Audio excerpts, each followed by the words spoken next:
Hello दोस्तों, मेरा नाम है विकास और आप देख रहे हैं पाईफाई लर्निंग। लास्ट लेक्चर में हमने सिंपली सपोर्टेड बीम पे जो यूडीएल लगता है और यूवीएल लगता है वो हमने डिस्कस किया था। अब हम डिस्कस करते हैं नेक्स्ट केस कि जब एक सिंपली सपोर्टेड बीम है, इसके दोनों एंड्स पे मूवमेंट लग रहा है। और कैसे लगेगा मूवमेंट? एक कपल यहां पे लग रहा है और एक कपल यहां पे लग रहा है और दोनों इक्वल एंड ऑपोजिट कपल है, इस टाइप से बीम के ऊपर लग रहे हैं। तो देखो, इस जगह पे जो मूवमेंट की वैल्यू आएगी वो क्या आएगी? Force into distance. जो कपल के लिए मूवमेंट लेते हैं वो कितना होता है? Force into distance, F into S.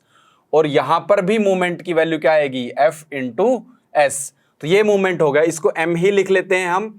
ये एस एस बी है और इस टाइप से मूवमेंट लगा हुआ है। तो ये प्योर बेंडिंग का केस है। प्योर बेंडिंग कैसे है वो हम बाद में डिस्कस करेंगे, पहले हम इसको निकाल लेते हैं, इसका एसएफडी और बीएमडी। उसके बाद ही पता चलेगा हमें ये प्योर बेंडिंग का केस है या नहीं है। तो सबसे पहले तो क्या करते हैं हम? Calculation of reactions. पहले रिएक्शन को कैलकुलेट करेंगे। रिएक्शन क्या क्या है देखो, summation of F Y equal to 0 ले लेंगे। समेशन ऑफ एफ वाई 0 लेंगे मतलब R A plus R B. और कुछ है? मोमेंट काउंट नहीं होगा क्योंकि यहां पर हमें फोर्स काउंट करना है। फोर्स, मोमेंट फोर्स में नहीं आता है। तो R A plus R B equal to 0, ये इक्वेशन हो गई आपके पास, इक्वेशन नंबर 1। इसके बाद सेकंड इक्वेशन कैसे निकालते थे? Summation of moment about A equal to 0। तो summation of moment about A equal to 0, इसमें एंटी क्लॉकवाइज वाले को पॉजिटिव ले लेंगे हम ऐसे ही करते थे, एक को पॉजिटिव ले लेते थे, एंटी क्लॉकवाइज वाले को पॉजिटिव ले लेंगे तो मोमेंट निकाल लेंगे हम। बेंडिंग मूवमेंट नहीं, मूवमेंट।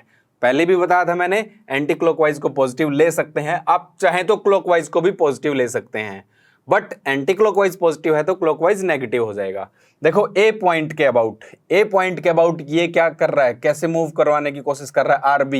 आरबी और ये लेंथ मान लेते हैं एल है।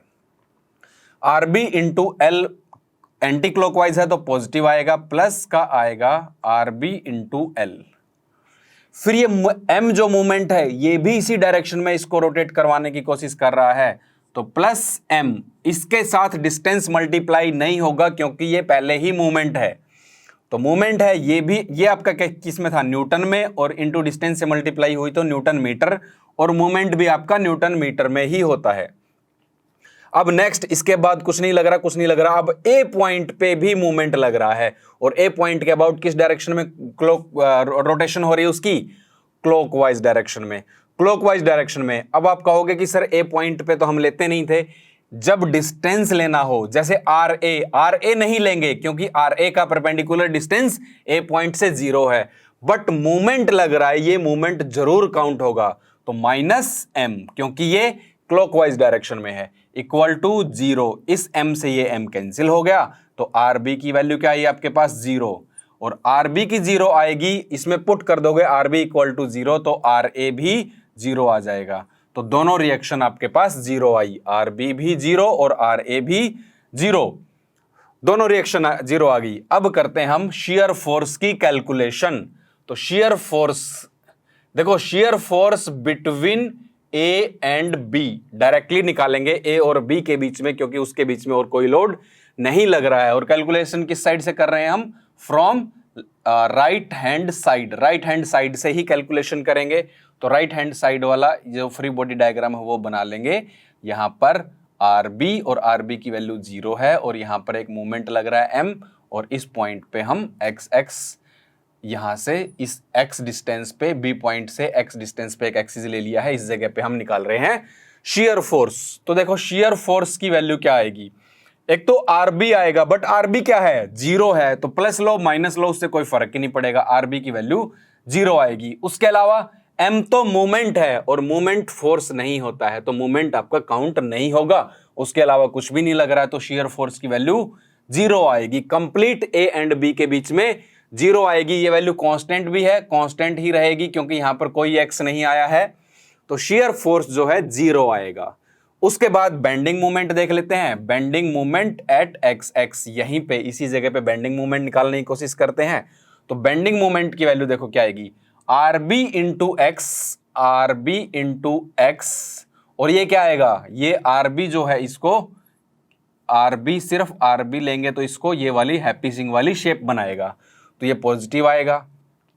फिर M प्लस M भी आपको हैप्पी सिंग वाली शेप बनाएगा, क्योंकि आप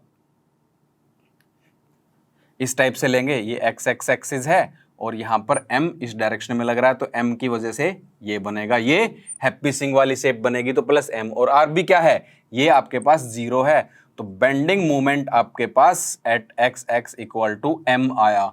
और यहां पर कोई वेरिएबल नहीं आया है, M क्या है आपके पास, कांस्टेंट। M क्या है, कांस्टेंट। M कांस्टेंट है तो यानी कि कोई भी मोमेंट, सॉरी कोई भी वेरिएबल नहीं आया, तो बेंडिंग मोमेंट आपका through out the length constant रहेगा।